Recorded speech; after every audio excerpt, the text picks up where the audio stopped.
সখীকে সঙ্গে নিয়ে তারা যখন যমুনা নদীর তীরে এসে উপস্থিত হলেন, তখন দেখলেন দূরে এক মাঝি তার সুসজ্জিত নৌকাখানি নিয়ে দাঁড়িয়ে আছে।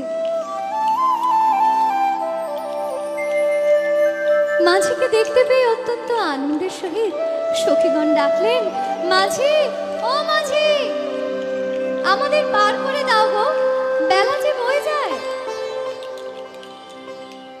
সখীগণের ডাকাডাকি শুনে মাঝি তার সুসজ্জিত নৌকাখানি ধীরে ধীরে ঘাটের কাছে এসে জিজ্ঞাসা করলেন, ও হে ব্রজ গোপিনীগণ, তোমরা কোথায় যাবে?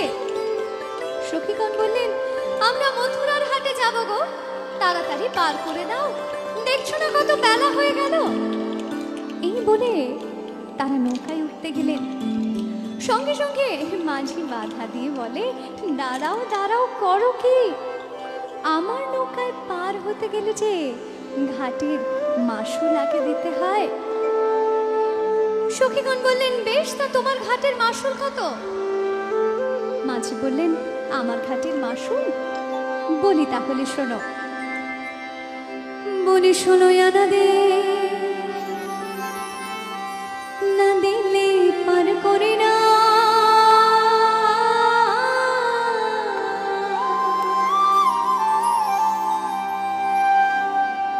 বলি শোনো, আনা দে না দিলে পার করে না,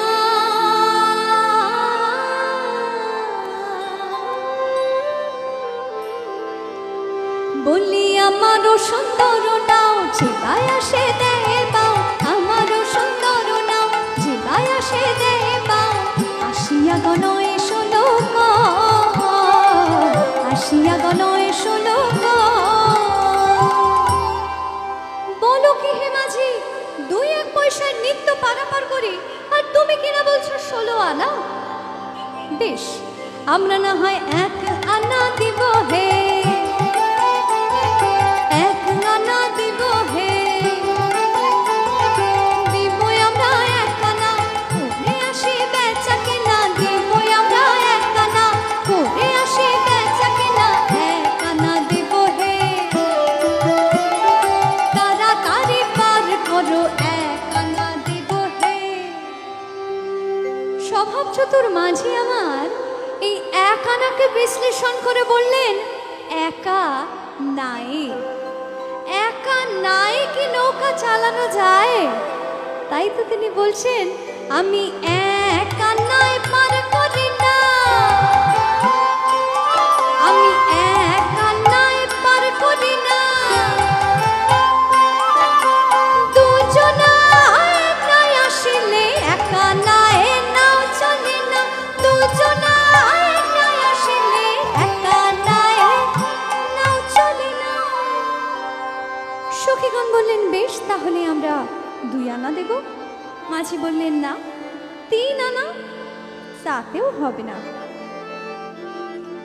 সখীগণ বললেন, বেশ, আমরা না হয় 4 আনা দেব হে, 4 আনা দেব হে, সখীগণ মিলে 4 আনা দেব হে, সখীগণ মিলে 4 আনা দেব হে। আমি 4 আনা লই না, আমি 4 আনা লই না, কেন নি না? পঞ্চভূতের রান্না গোনা 4 আনা লই না, পঞ্চভূতের রান্না গোনা 4 আনা লই না। সখীগণ বললেন, বেশ, তাহলে আমরা 5 আনা দেব। মাঝি বললেন, না, 6 আনা, তাতেও হবে না। সখীগণ এবার বেশ বিরক্ত হয়ে বললেন, বেশ, আমরা না হয় 7 আনা দেব, এবার তো পার করে দাও, বেলা যে বয়ে যায়, কখনই বা হাটে যাব আর কখনই বা বেচা কেনা হবে। মাঝি বললেন, 7 আনায় তোমায় কেমন করে পার করে বলো? 7 সমুদ্রের ঢেউ লাগবে আমার জীর্ণ তরিতে, তরি যে ডুবে যাবে, তোমাদের মহামূল্যবান প্রাণ যাবে, সেক্ষেত্রে কলঙ্ক তো এই মাঝির নামেই আসবে, তাই 7 আনাতে পার করতে পারবো না। বেশ, সখীগণ বললেন, আমরা না হয় 8 আনা দেব হে, 8 আনা দেব হে, অষ্ট সখী মিলে 8 আনা দেব হে, অষ্ট সখী মিলে 8 আনা দেব হে, অষ্ট সখী মিলে 8 আনা দেব হে। স্বভাব চতুর গোবিন্দ আমার, এত সহজে কি সব প্রশ্নের উত্তর মেলে? তাই বললেন সখীগণকে, 8 আনা, 8 আনা নিয়ে আমি কি করব গো? 8 আনা মানে তো যাকে কেউ টানে না, 8 আনা। সখীগণ বললেন 8 আনার কথা, আর মাঝি তাকে বিশ্লেষণ করলেন 8 আনা। তাই সে বলছে 8 আনা, 8 আনা, 8 আনা, 8 আনা। কেউ টানে না প্রাণের টানে 8 আনা, 8 আনা, কেউ টানে না প্রাণের টানে 8 আনা, 8 আনা। সখীগণ বললেন, মাঝি তুমি 8 আনা মানে বোঝো না? 8 আনা মানে হলো 1 টাকার অর্ধেক, অর্থাৎ খণ্ড টাকা। কিন্তু যিনি অখণ্ড চৈতন্য, তিনি কি খণ্ড গ্রহণ করতে পারেন? তাই তো তিনি বলছেন, আমি খণ্ড তো লই না, আমি খণ্ড তো লই না,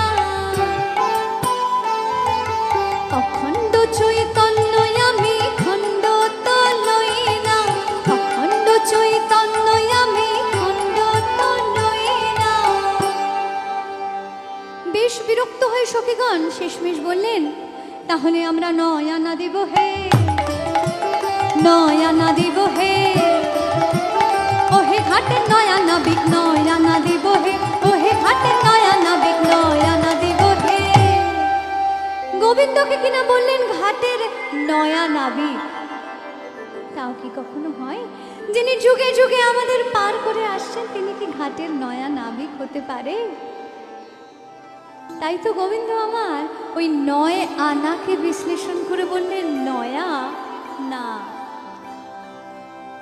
তিনি বললেন, আমি 9 আনা, 9 আনা, আমি 9 আনা, 9 আনা, বহু যুগের পুরানা 9 আনা, 9 আনা, বহু যুগের পুরানা 9 আনা, 9 আনা, যুগে যুগে পার করি 9 আনা, 9 আনা। এত কিছুর পরেও যখন মাঝি রাজি হচ্ছেন না, সখীগণ জানতে চাইলেন, মাঝি সত্যি করে বলো তো তুমি ঠিক কি চাও? কোনোটাতেই দেখি তোমার হয় না। এই কথা জিজ্ঞাসা করতে গোবিন্দ রূপী মাঝি আমার আপামর ভক্তগণের উদ্দেশ্যে বললেন, তোমাদের 16 আনা দাও না, তোমাদের 16 আনা দাও না। কিভাবে দেবেন এই 16 আনা? বেশিরভাগ ক্ষেত্রেই আমরা যে কোনো মন্দির বা পুজো অনুষ্ঠানে গিয়ে 1 টাকাকেই 16 আনা বলে গণ্য করি, এবং ওই 1 টাকা বার করেই আমরা চিন্তা করি যে আমরা 16 আনা সমর্পণ করে দিয়ে এলাম।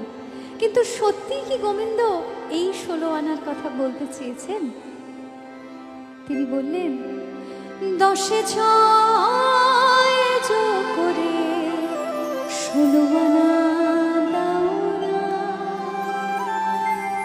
10 আর 6 যোগ করে 16 আনা দিতে বললেন। কিন্তু কি 10 আর কি বা 6 কোথায় পাবেন এদের? এই অন্তরেই থাকে তারা। 10 ইন্দ্রিয় আর ষড়রিপুকে একত্রিত করে 16 আনা করে সম্পূর্ণভাবে গোবিন্দ চরণে সমর্পণ করলে তবে যে তার করুণা স্বরূপ নৌকায় ঠাঁই পাওয়া যায়। আর এই 10 আর 6কে যোগ করেই যে ভগবানের চরণে প্রত্যেকবার 16 আনা সমর্পণ করার চেষ্টাটুকু অন্তত করতে হয়। তোমাদের 16 আনা দাও না, ষোলো আনা দাও না, দশে ছয়ে যোগ করে ষোলো আনা দাও না, দশে ছয়ে যোগ করে ষোলো আনা দাও না, দশে ছয়ে যোগ করে ষোলো আনা দাও না। আমরা তো তুচ্ছ দিই, তাই ষোলো আনা প্রত্যেকবার সমর্পণ করা আমাদের হয়ে ওঠে না, কিন্তু এই সমর্পণের চেষ্টাটুকু তো আমরা করতে পারি। ষোলো আনা সমর্পণের চেষ্টা করলে এক আনা তো সমর্পণ করতে পারবো। তাই আজ এখানে উপস্থিত যারা যারা রয়েছেন তাদের মধ্যে থেকে যদি কেউ এই সমর্পণ করতে চান, তাহলে একবার সকলে মিলে দুবাহু তুলে ওনার নাম স্মরণ করতে পারি। হরি বল।